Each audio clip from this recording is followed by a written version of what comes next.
Ito yung nagiging difference ng may load tapos nagcha-charge siya.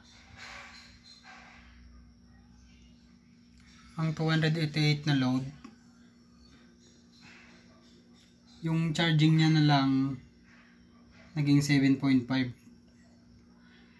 Tapos yung sa ECC 18. Ibig sabihin yung 11 amperes napupunta lang sa load.